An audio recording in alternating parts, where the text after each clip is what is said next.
Hello and welcome to Great American Underdog, the podcast where you can hear powerful stories of resilience and triumph from real people who have found strength and success in spite of the obstacles they faced. If you're inspired by today's story, please make sure to subscribe, like this video, and share it with someone that you feel can use the motivation in the journey through their own life. Today, I have a very special guest with me, someone I've been grateful to get to know over the last couple of years. He is a man of faith. He is a stepfather, husband, entrepreneur, horse whisperer, and lifelong learner.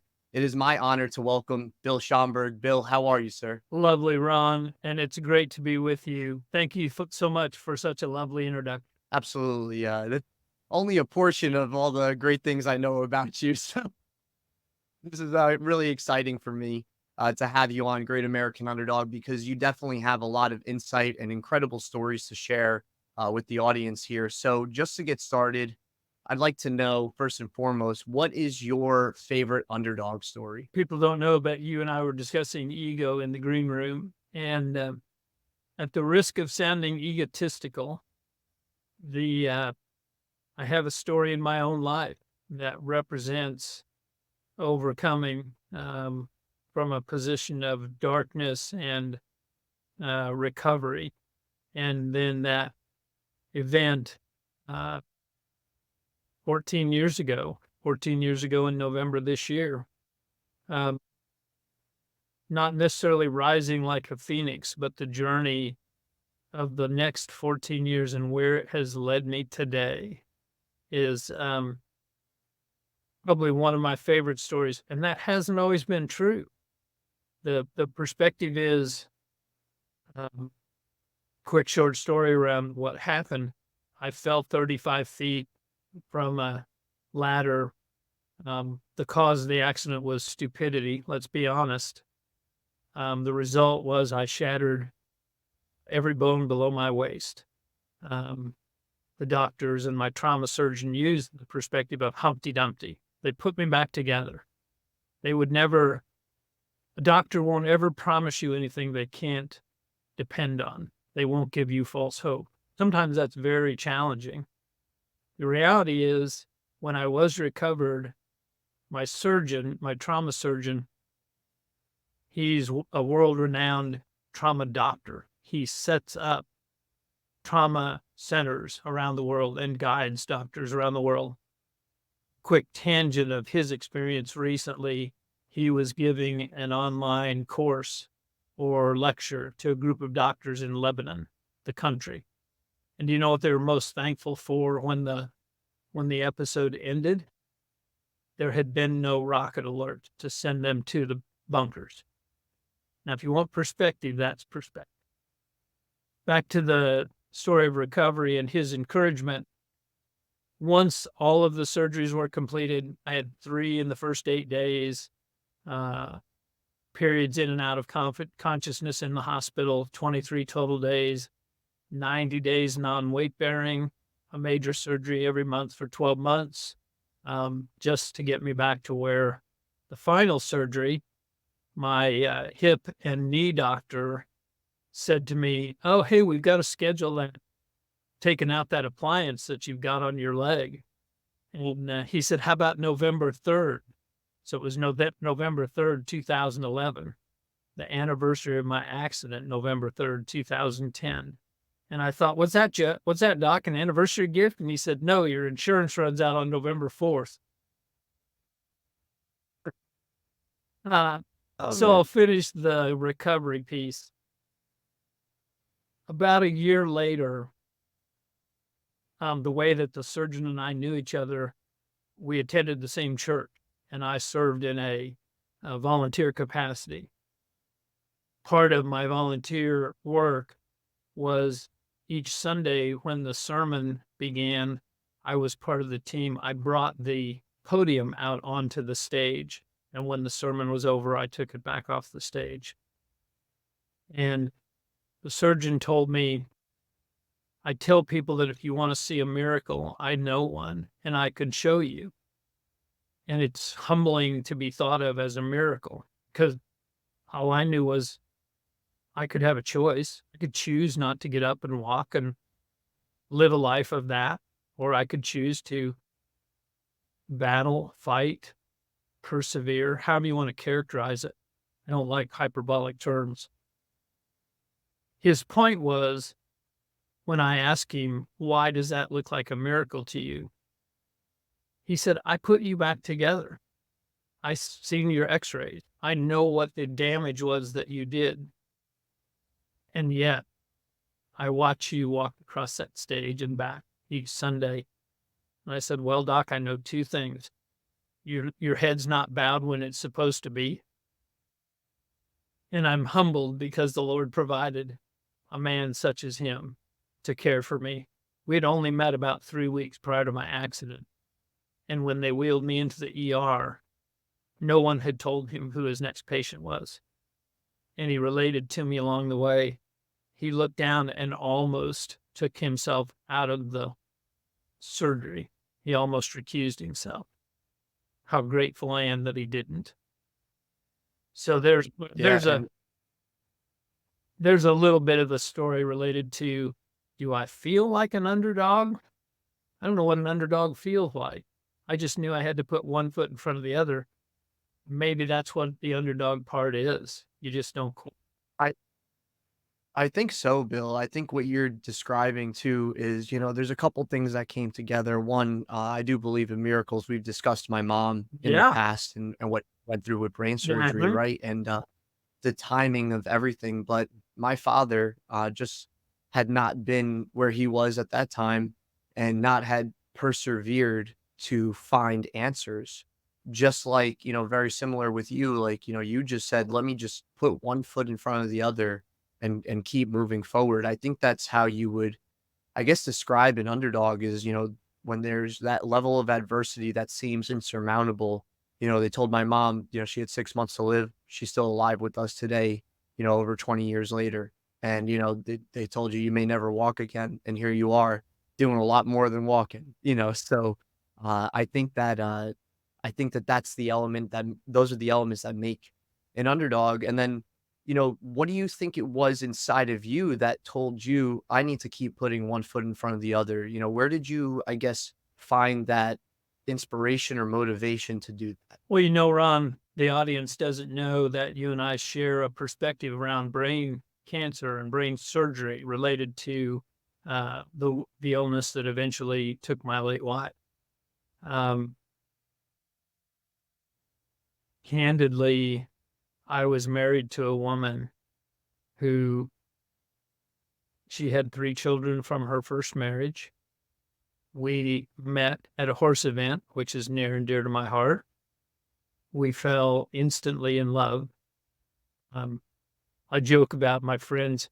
I was single. I was 42. Let's see, 97, 95. I was 39, roughly years old, and had never been married. And she was in the process of getting a divorce, and all my friends put a pool together. We were at an equine event, so I had a lot of people who knew both of us there. We'd never met, and the moment we were introduced, we became inseparable. And so, when partner, you're newly married, when a woman puts her faith in a man, there's something about the commitment, the obligation that comes along with, it's not about me anymore. It's about someone in my life. The Lord provided, and he encouraged us. He didn't he didn't offer us milk and honey. We had a lot of challenges along the way, most of them self-inflicted wounds, but that's how we learn. And so, putting one foot in front of the other, if there was a way out of that wheelchair and I didn't take it, I wouldn't have lived up to the responsibility as a man. Whenever the circumstances appear that bring us to those moments in life where we choose, because we always have a choice. We can Right. decide. Choose wisely. Indeed. And sometimes, though, I feel like it's very easy to be blinded by negativity or thinking that it won't work out. Um, and other things that kind of stop us in our tracks. So, to be able to still choose to move forward, after everything that happened with your wife and knowing that no matter what, as long as I'm here, I'm living out our mission, our joint mission. And it's not just about me, it's about both of us, is a beautiful thing. And yes, being recently married, Congratulations, by the and way. married to my thank you, thank you. And being married to my best friend of 7 years since the day we met, we've been inseparable as well. I definitely feel a lot of parallels in that too, and now, growing our lives together. So, definitely very, very simpatico and to you and your story with your wife there. If I may, Ron, forgive me. I'm I'm the best interrupter you'll ever meet. I misspoke a moment ago, and I wanted to correct the record before we got too far in. There are times when we don't get to choose. My wife and I didn't get to choose when she was diagnosed with brain cancer. Her decision on that day was, her words to me, "You're gonna cry, cry now. Because when we leave this room," we were in the hospital, "we're going to live out whatever time we have left," because the doctor doesn't know that, only God does. Uh, as an example, for people who face a tough situation and they talk about their faith, how will they demonstrate it? I want to resist the feeling that people might have if they think I'm preaching to them, because no one can tell anyone else what to think, feel, or believe. But we don't get to choose, because we would choose poorly. We would avoid the challenges that cause growth. Nature is designed, there's no growth without struggle. Humans are not immune from that perspective. Thank you for letting me interrupt you. No, you could always interrupt me when you have a point like that because I totally agree. I think that the challenges that come into our lives, if we ask for something in our lives a lot of time, whatever it might be, in terms of success, none of that success is going to come without challenge and struggle. So the challenges you might be facing were put there on your path for a reason, because if they weren't there, you wouldn't become who you were meant to become. So I'm very curious, Bill, do you feel like there were certain experiences that were early on in your life, that really set you on the path to who you were, quote unquote, meant to Mm, become?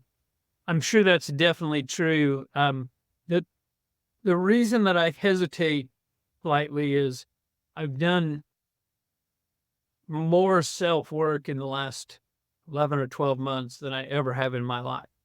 Really, really reflective around what's next in my life. Who am I and why am I the man that I am? Am I living up to my potential?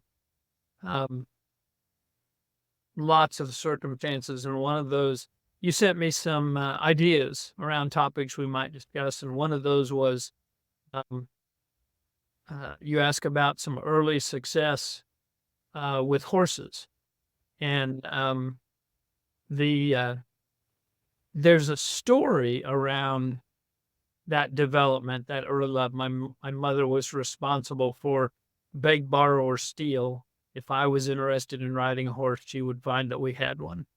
And she always did that. She lived up to that commitment. Sunday was the anniversary of her death. She died a year ago. And so both of my parents are gone. Um, Somebody said to me along the way, this time last year, they said, "I'm so sorry you have to go through this." And my response was, "Why? It's so rich." My mother and I have such a relationship, um, not always easy, but always real. I was the I was the firstborn, first male grandchild. So in the family, in the extended Schomburg family, I held this place of honor. Almost could do no wrong. And certainly we know we all have events. My mother's comment one time was, kids, there's just things you shouldn't share in front of your mother. And so the point is, my mother was responsible when there was a $250 gilding in 1970 that she found a way to purchase. There were 5 kids. We didn't have a lot of extra money in the family, but she found the way to do that.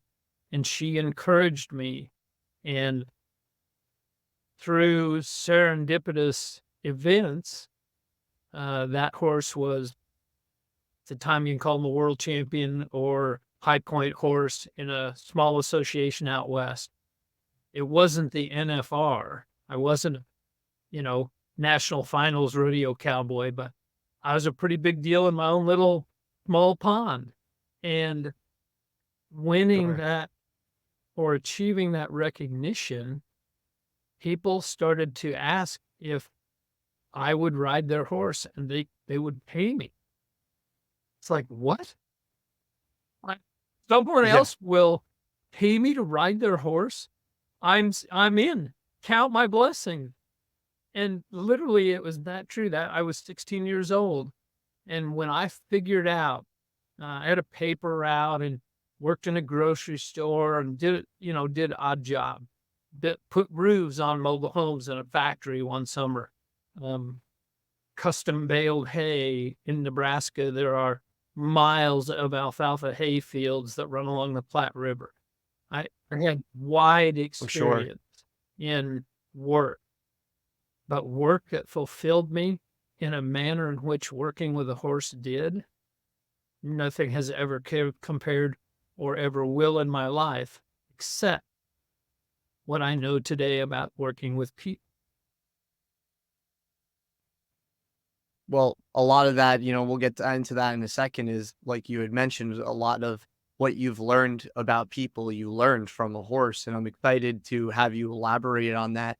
But first, I'm curious, because with me, there's a huge parallel that we both share, which is, my father was very much like your mother, in the way that my dad was very into motorcycles. And we didn't have much growing up at times, but he did his best to give us as much as he could.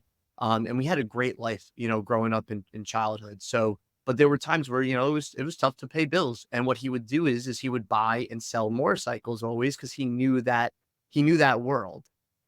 So when it was time for me to get a car, or my sister to get a car, he sold his motorcycle, and boxing for me was something that he pushed me to get into. And it was never something that I thought I would be into it, but it's part of who I became, unbeknownst to me.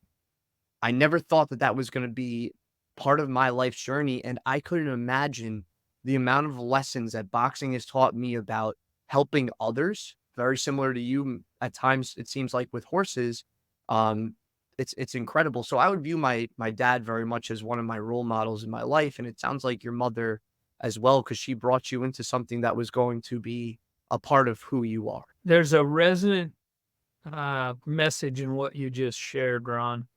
The circumstances specific to an individual's life, the reason that our stories are important and that we share them, everyone is unique. I don't care who you are. You have a unique story to tell. You and I resonate around our part of the vibration you and I feel that connects us and connected us the very first time we ever met. That was just indescribable. At the time, was that 4 years ago, Ron? I don't want to misquote it, but about Yeah, 4 years I ago, believe. I didn't even understand the exchange of energy that you and I had at that time. Sandy Ceramic was part of that. And today I know more about that, but I'm learning every day. This is part of the lifelong learner piece. I don't want to get off on a tangent. Point. Please do. Everyone Okay. has experiences that are valuable. They're not as valuable until they're shared. In telling the story, lessons are revealed that may not be evident in the beginning. You go through the experience, whatever it may be. And I honestly believe we learn more from the tough things we experience than the easy things or the celebrations. Celebrations are good. When you have a win, celebrate. Not doing so diminishes the win.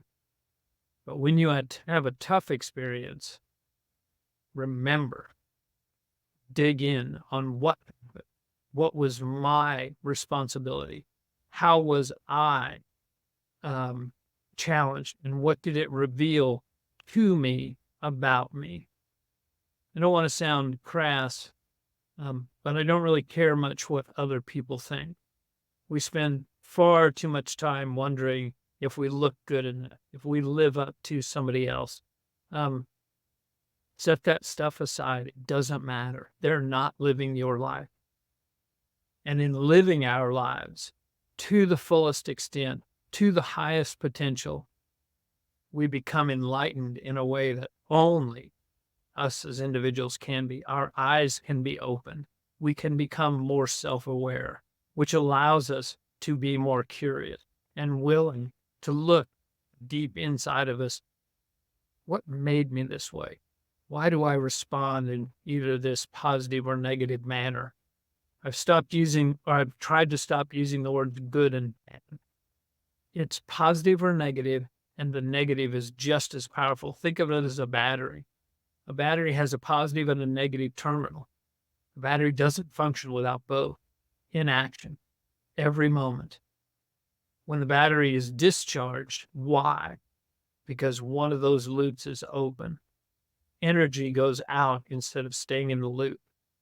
Remaining inside of that vibrational loop is so important to maintain our energy to move forward. How do you think that people can maintain the positive, I would say, in those negative times, right? Because, you know, the challenges that we're talking about right now, Bill, and just overall talking about how we all have our own unique stories and we don't go through the same challenges, but I feel like there's a underlying mindset or practices that allow certain people to achieve more of what they're looking to achieve in life and really become a lifelong learner and achieve their, highest level of potential. But there's a level of positivity that you have to have during the negative times. If you had to pick, I wouldn't say something, but maybe an ideology, philosophy, or mindset, what would you say people could do to develop more of a positive mindset to help them get through those more negative times? Two things come immediately to mind. Eliminate distractions. Distractions can be unclosed loops in your life, relationships that are one-sided, negative people that you keep in your life because they may be family or something else. And that's not accusing anyone. That's just saying in our lives, there are people who become energy vampires or a drain on us, and those who lift us up. Get rid of the vampires, find more of those who lift you up. And it's hard. It requires what you and I both know: conversation, communication. There's a difference. Conversation does not necessarily mean communication. You'll know you're having communication when the communication starts to challenge you to look at yourself, or when someone invites you in and asks your opinion. There's a trust building that takes place. Trust can be banked and captured and is still so fragile that a single momentary interaction can destroy it. Integrity, loss of trust. Everything is correlated together. So distraction, and then you said the word mindset. Most of the time, you would never, ever consider talking to another individual the way that you talk to yourself. I know that's true for me. And so here's the idea. At a very early age, children learn negativity. And how do I know that? Well, there's an example, quick story. A teacher, second or third or fourth grade class, whenever times tables are introduced, first day of school, teacher writes her name on the board, and then she takes the 7 times tables and she starts on the board. 1 times 7 is 7, 2 times 7 is 13, 3 times 7 is 21, 4 times 7 is 28. She completes it all the way to 9 times 7 is 63, 10 times 7 is 70. What is the class doing? They are snickering and pointing at 2 times 7 is 14, not 13. And as she turns to face the class, she asks them, I got 90% correct. and you're focused on the 10% that I did wrong. For every negative thought, this is research, by the way, I can't quote who it comes from, but talking about the importance of my wife in my life. She became a classroom teacher at age 50. She went back to school and got a certificate so that she could teach in the classroom. Special needs, emotional challenged, 5th and 6th graders. If there's hell on earth, that would be it for me, standing in a classroom. It was her gift to be able to communicate with those children and to enlighten them and to encourage them. The point is, figure out that 10% that's negative, whether it's people bringing that into your life, and focus on the 90% positive. That mindset will change your life. I wish I knew that when I was 15, 25, 40, 50. Today I know it in spades. Yeah, and I'm still learning it as, like you said, being a lifelong learner.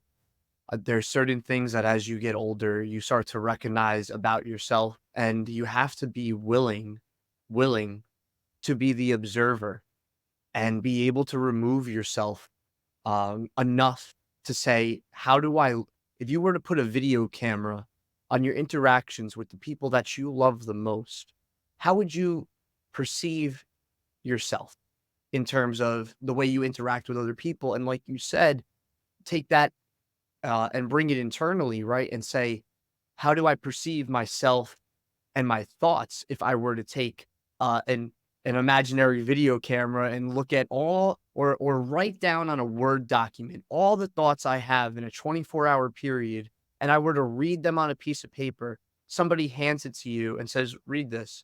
And then you read it and tell me what type of person this is. Are you going to read the story, the thought story of a negative person?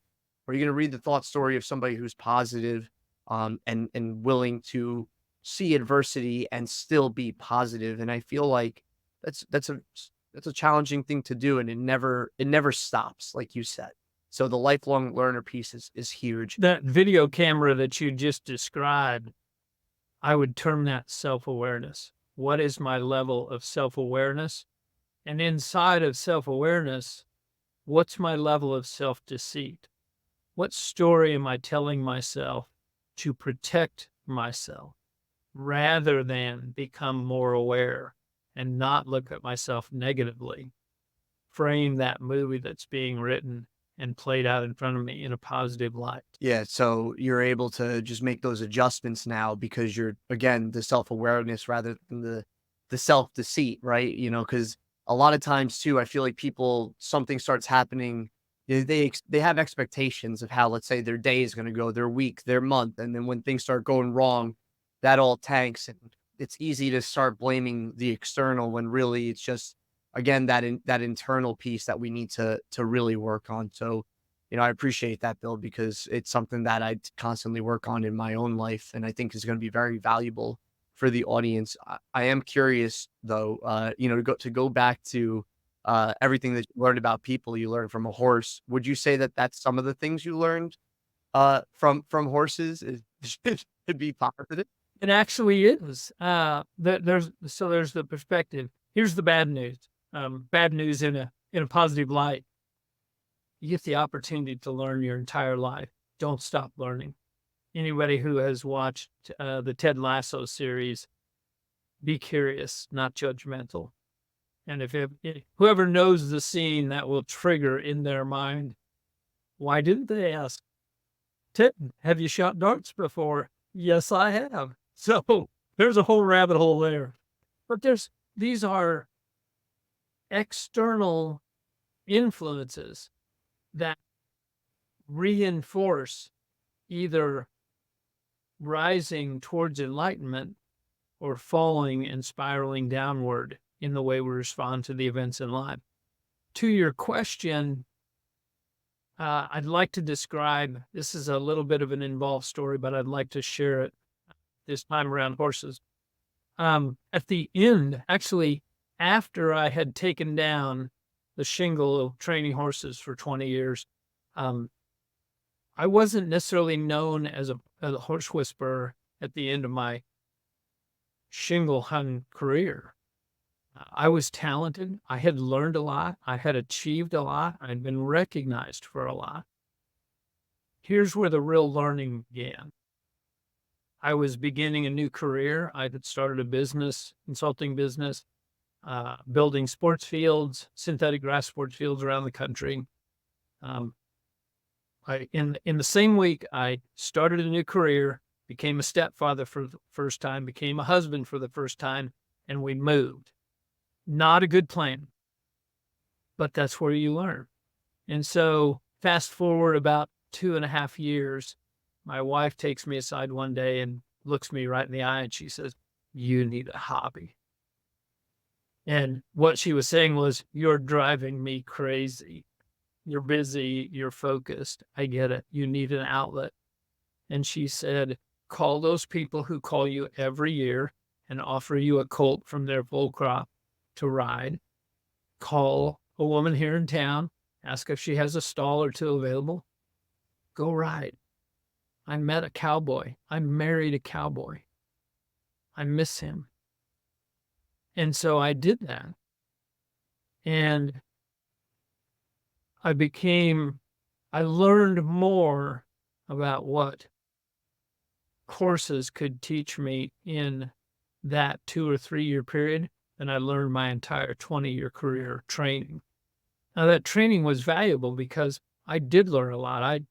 I had specific talents. Too much to go into here. Here's the point. I worked with, in this next period of training horses and building a business outside of the horse business.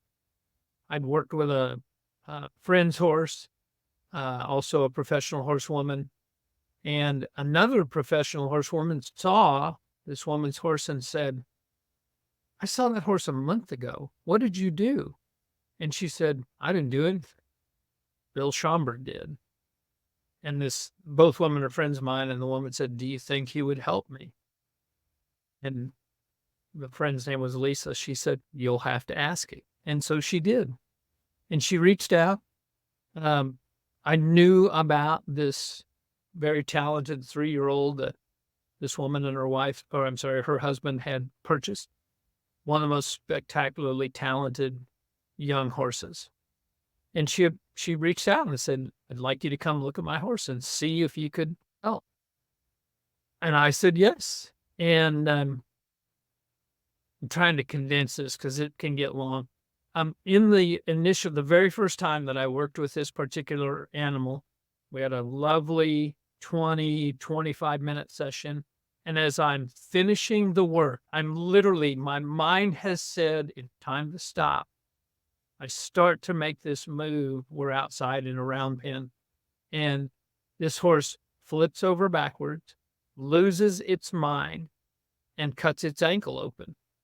And we're walking back to the barn with this horse that's bleeding, hurt to the extent that we had called the vet. It was going to need stitches. And I'm in my head, talking about self-awareness, thinking, if I can get out of here without being sued, I'm going to be lucky. And as I'm thinking those thoughts, this woman, her name is Denise, says, "When can you come back?" And I'm thinking, is that for the deposition? Is this for the sentencing of this wreck that I've just made? And I stopped and I looked at her and she goes, "I know. The horse is hurt. You're thinking all bad things. Here's what you don't know." So what she was about to offer me was perspective. Perked up. She said, "I've had this horse X amount of time. I've never gotten more than 5 or 10 minutes of its attention." Now, she doesn't always lose her mind like that. And first time she's been injured, but you got 25 minutes of her undivided attention. I need to know more about how you did that. That simple interaction began about a year-long relationship with this triangle. Actually, there was another woman who would come and observe lessons. I just went, oh, her name is Janet. We'll talk about Janet later. But Janet came and did never say much, but she never missed a lick. Here's the point. We go through this year-long time. People recognize that Denise's horse has changed dramatically. All of Denise's clients' horses are changing. And I don't want to take any credit for the work that Denise did. All I did was open her eyes, educate her about something she did not realize, because Denise has more talent in her little finger than I have in my whole body. She is a woman extraordinaire. What she didn't know was how much more she had inside of her. And if I get credit for anything, it's just simply for revealing that to her. Now, oh, go ahead. You have a question? Interrupt me. Not a question, Bill, but really really a statement, which is like, I wouldn't say that maybe she did because you know her personally. Like when you say that she had more talent in her little finger, I think maybe like we talked about earlier, a different talent, because, you know, later on in this conversation, we'll talk about influence, but like you had a talent to kind of open her eyes where not everybody was able to resonate with her. Not everybody was able to resonate with her horse. Right. So I think just a different talent, but please continue. I will, because this is going to lead right into what you just said, the idea of influence. So she and I, we had known each other the entire period of my career, over 25 plus years in the horse business. She had actually worked for one of the most talented individuals in the entire industry, sort of a legend in his own mind, although he is that talented, but he also had the ego to go with it. But he had worked for him and he valued her opinion. The point is, I don't make that statement to diminish my influence.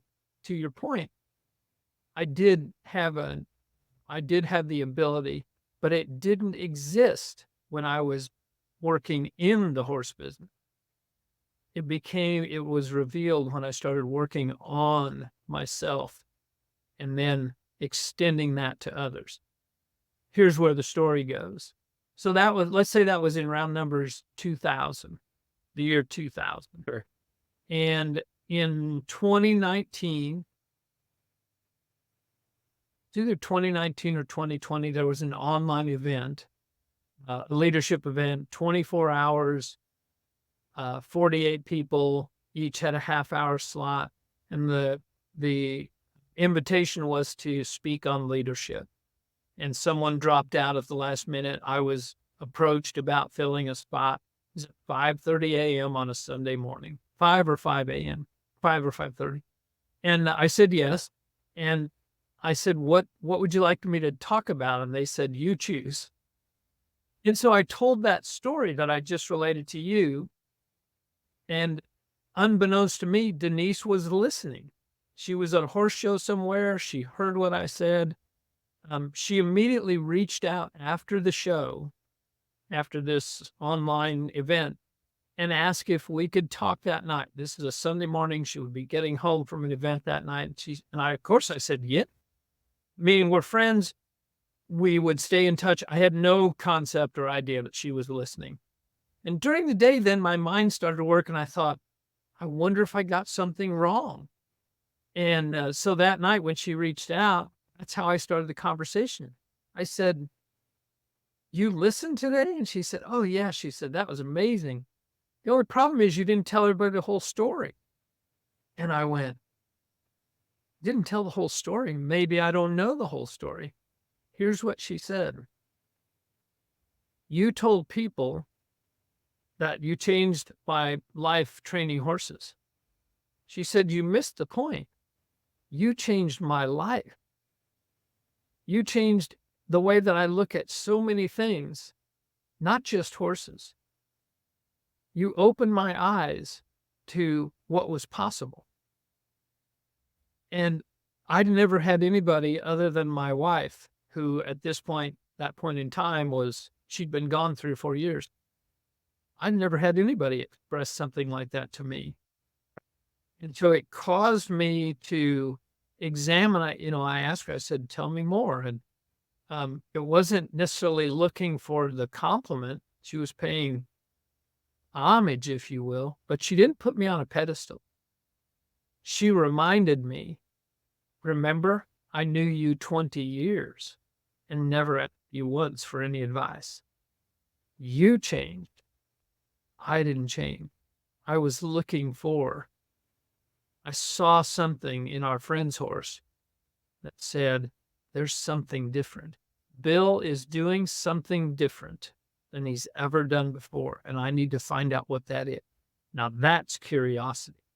That's willing to change. Do you know the story I'm going to go off on a small tangent here. Please You do. know the story that Simon Sinek tells about a medical solution to newborn mothers who had just given birth and then dying 2 or 3 days after birth. Do you know No, that please story share about? Dr. Oliver Wendell Holmes in the 1800s, also father of Supreme Court Justice Oliver Wendell Holmes, was practicing medicine, and he became aware of this epidemic.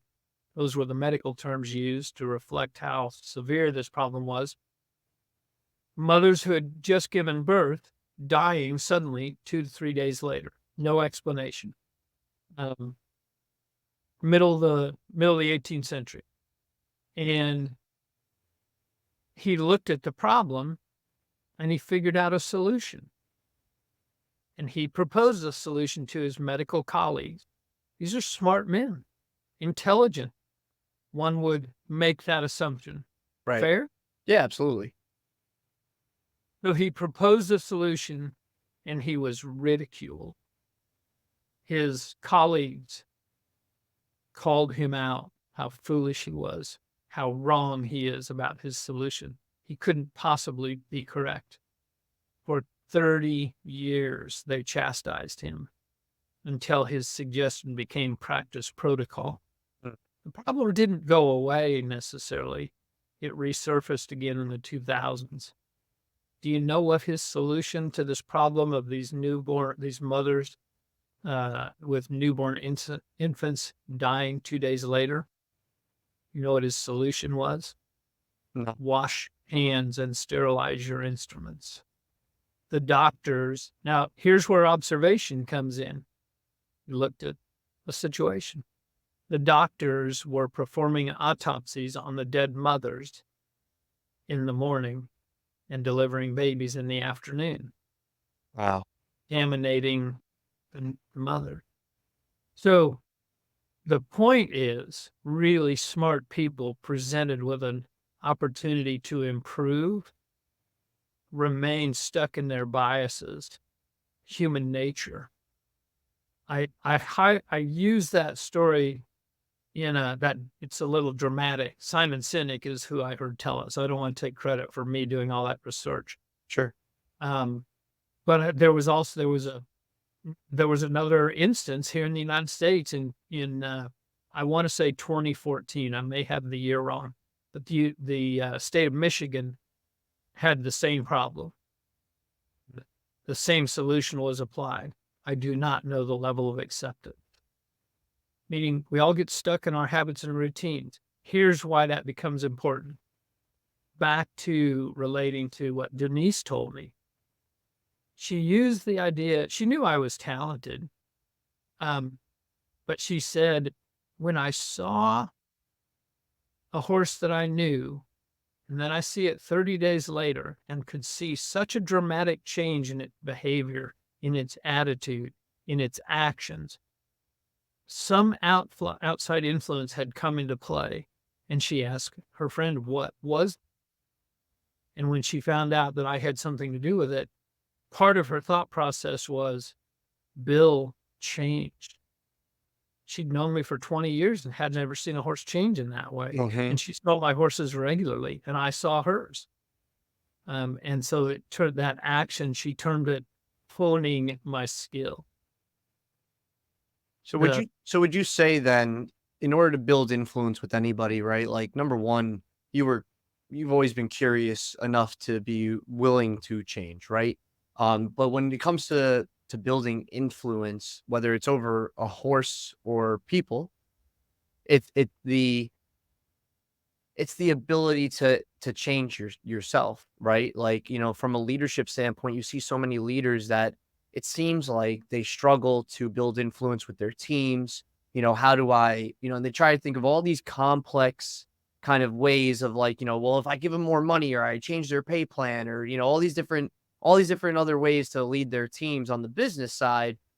Sometimes, like you said, like, mentioning the Simon Sinek story, it's a lot simpler than that.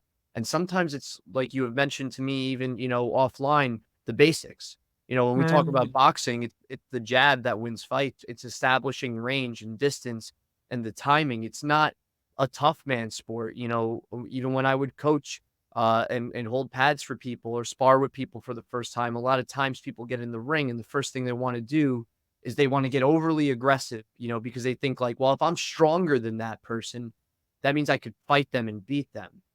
But really, the people that win in boxing in the long term are the people that understand and hone the basics and continue to learn. And then, eventually for me on that side of things, it turned into more influence in the boxing world in terms of being able to help other people build discipline, confidence, all through the art of boxing. So very similar in that way, but also I think going back to the influence and leadership piece from what you just described, just the basics are important, and then just be able to continuously work on yourself. You you have a good you have an excellent manner in guiding the conversation because that highlight of that aspect. What's that? The basics. Everyone believes that there's a shiny bullet or some fancy new silver bullet, shiny object syndrome, whatever it is. And if it sounds like I'm just criticizing people in general, how do I know these lessons? Guess what? I lived it. We all have the opportunity to live. So I want to correct one word that you used. I have always known this about myself. Oh no, we talked about ego earlier Sure. and building these protective masks for ourselves. We have to be willing to drop that. You have to be willing to be vulnerable. Um, One of the companies that I'm so fortunate to be involved with early on, I was there from the inception of their work. They There were four founders, and I remember our first conversation. All four of us, five with me, and I listened to them. And when they asked me my opinion, I said, "Well, you guys are all talking, but you're not communicating. You're dancing around each other, and the only way that you're going to make progress, the sort of progress that I think your goal is, you share a common goal to grow rapidly. Of course, every startup, would envision we'd love to grow as fast as we can. The founder happened to understand the premise of fail fast. Failure has such a negative connotation in our world, society. Failure is the only place where you truly learn. And when the failures, you don't want to make the same mistakes twice, but you want to make every mistake you can as often as you're able, because that's where rapid growth comes from. The idea of slow is smooth and smooth is fast. Again, basics. What did Michael Jordan practice more than anyone else? Dribble, free throw, all of the pass. What was he known for? He made his entire team better. He never set out to be the star. Why did he take all of those winning shots at the end of games? Because everyone trusted him. If it wasn't the shot for him, what did he know? He knew where to pass that ball to the person who was going to be open to make that winning shot. Most of the time he took it himself because everybody else said, no, I'm throwing it to Michael. So he adapted well to very extreme, high stress situations. He became comfortable in the uncomfortable. Again, these are all basics. Everyone can learn to do these things as long as they're willing to fail. Well, the ego piece is such a great point too, Bill, because just again, another parallel with the boxing piece is so many people are worried about getting hit or being embarrassed in front of other people or just in general. And being able to put that pride aside, I call it calm in a state of chaos. You can't be calm in the chaos if you're not willing to put that ego and that pride aside.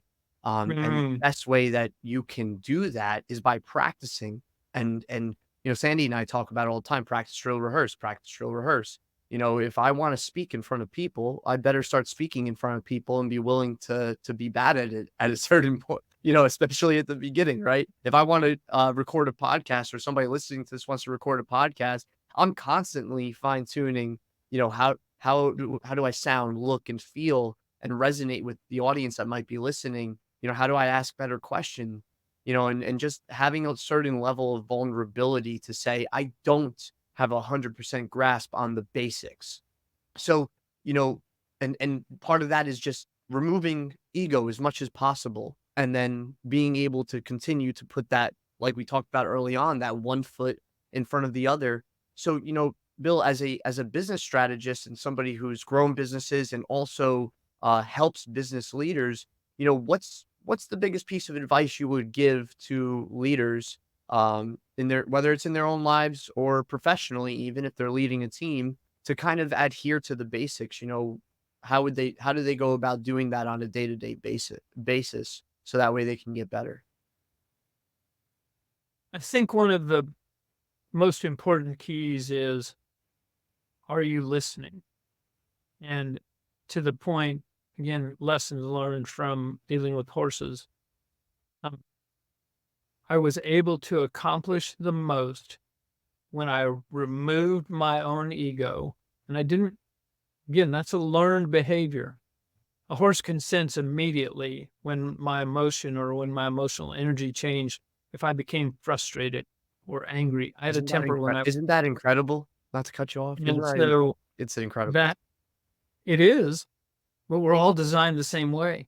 Think about, I know, Ron, because of your own significant experience related to building leaders, encouraging companies, you can sense energy shifts with an individual when they become frustrated or angry.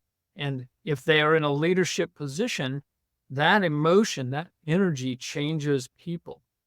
They may shut down, they may be unwilling to be vulnerable. The emotional energy exchange must remain positive. Back to the horse. When I learned that if I remained calm, I could teach so much longer.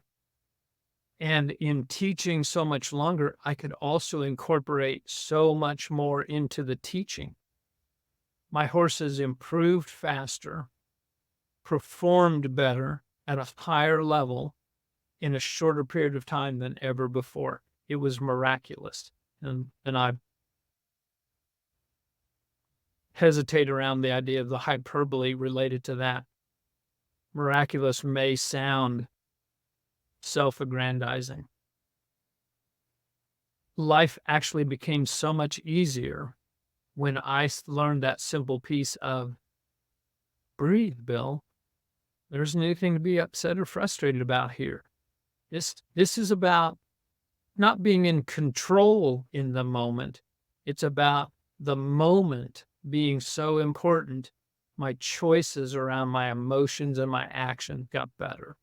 And you've mentioned it 3 or 4 times, and I have failed to pick up on, I admire what you bring, Ron, related to your experience with boxing, the videos that you share, the lessons that you talk about.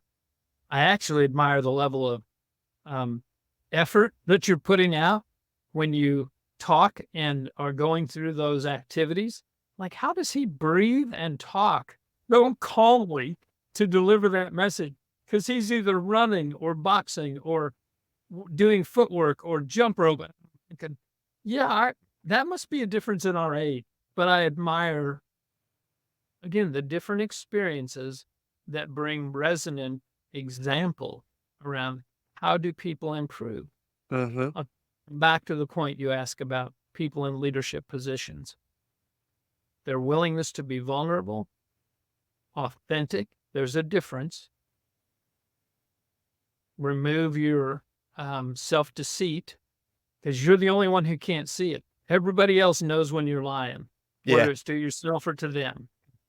And those are, if those sound like I'm judging others, again, I work daily on those lessons. It's not some magic formula. It's the effort applied to that to the incremental improvement of self. The incremental improvement. It isn't going to happen overnight. I described 20 years training horses and 5 years not training horses, and then going back and doing everything that I achieved to learn those lessons and to put them into play in about 2 or 3 years. Does the 10,000 hour rule exist? I say yes. The idea of experts and gurus and coaches. Here's what I would like to offer as kind of I don't know where we are time wise, but I don't put an end to it. I let it go so organically. So perfect. wherever we go, my friend. Stop looking for the answers from someone else. The answers are inside of you. The only individual who can improve through choice and decision is you. You can read all the books. There's a friend online, his name's Aaron Sheeks. I want to give him credit for this. Military commander, high level, started a business. He's now the CEO of Pure Cars. And he wrote a post on Facebook or LinkedIn that really resonated deeply. He said, I've read hundreds of leadership texts, and they all say the same thing. So pick whoever it is that you want to follow and stop chasing all the other ideas and opinions and influencers. There's no such thing. It's an illusion. We deceive ourselves in thinking somebody has the magic bullet, the answer. The answer is inside of us. Yeah. And it's only through that self-reflection and growth. Yeah, you should read. Can't remember the quote from the meme now, but the difference between people who read and those who don't is big. Oh, Be a yeah. reader. Be a reader. Yeah, well, really be a lifelong learner. In the reading piece, of course, yeah, it's definitely important. And like you said, though, it's more important to follow a certain type of philosophy and mindset that you feel is applicable to your specific skill set, experiences, and unique abilities, right? But also still be open to the ones that might not apply, right? Because Jay Abraham says this about business, where he talks about an idea from one industry can have an atom bomb effect in another. So, very much a lot of times we both work in automotive, and help in that world where everybody starts following each other inside of the automotive industry in terms of ideology, how things are done, etc. for so many years. And it's not until you start taking ideas from other industries and other people who think differently than you, do you start to actually have, exponential growth. So it's such a great point. And then when we talk about the light inside of us, I'm so glad that you brought it up because it's something I want to touch on. Sometimes people, I feel like, that listen to this podcast that have reached out to me who might be struggling in their own lives feel a disconnection from that light inside of them.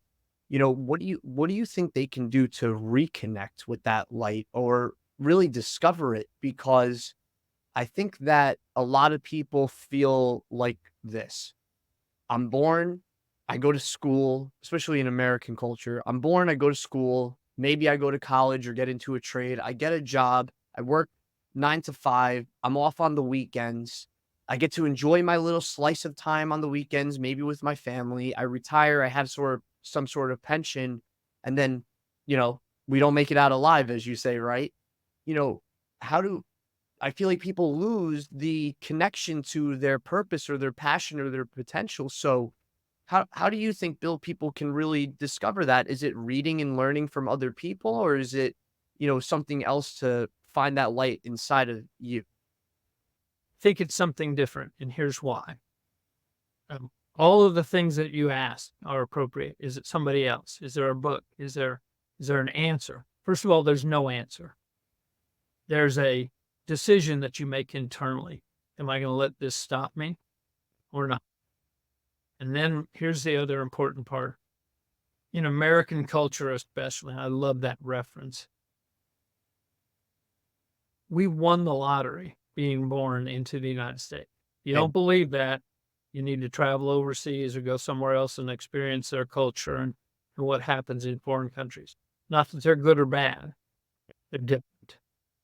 And one thing that we are strongly tied to in the manner in which we're raised and educated in this country is, especially men, we're in control. And I'm like, no, you're not. It's the idea that you and I started or stated earlier. There's some things you don't get to choose. And if you're tied to the illusion of control, downward spiral begins, and it is rapid. And then absolutely. we're back to the other part that we talked about. Change your mindset. If you're speaking negatively to yourself, stop. Right. Find those people in your life, the ones who you can trust, the man on your left, the woman on your right. And keep them Be close. sure that be sure that you have evaluated their trustworthiness because you're going to need them. Right. And then Nobody also alone. and then also provide value back to them, right? Because it's Yeah, like we talk about, and we didn't get into it today, and that's okay. We could talk about it a later episode. It is a hashtag TWS two-way street. Bill, as we close out here, if you haven't already mentioned it, just a final question. What's one actionable step that you hope our listeners from today's episode take away from our conversation? find a positive podcast. And the two are intertwined, but take the time to listen. Don't do it while you're driving. Don't do it when you're otherwise distracted. There's no such thing as multitasking. All you do when you multitask is do multiple things poorly. So find that positive message. I would never pretend to tell anyone how they should believe, but believe in something that you can anchor to that's bigger than you, that's the ages identify. There's a book, you and I referenced it in the start. The Obstacle is the Way. It's a bunch of short stories. Ryan Holiday, I think, is the author, and it's about the Stoic mindset. Stoicism doesn't have to be staid and dull. It's the basic. Right. These things all tie back together, Ron, and I would love the opportunity to continue our conversation when it works in our schedules. It absolutely will. Thank you again, Bill. You've been absolutely gracious with your time. I appreciate, admire, and honor you in so many ways. And I'm excited for our relationship to always continue to grow. And I hope everybody that has listened to today's episode has gotten a tremendous amount of value. I know I definitely have, just being able to be part of this conversation. Once again, thank you for tuning in to Great American Underdog, where we share stories of strength and resilience from real people who have overcome obstacles and challenges in their lives. If you've enjoyed today's episode and have been inspired by it, please make sure to subscribe, like this video, and share it with somebody else who you feel can get motivated by it in their journey, in their life. So once again, thank you, everybody, and have a great day. Two-way street. That's right.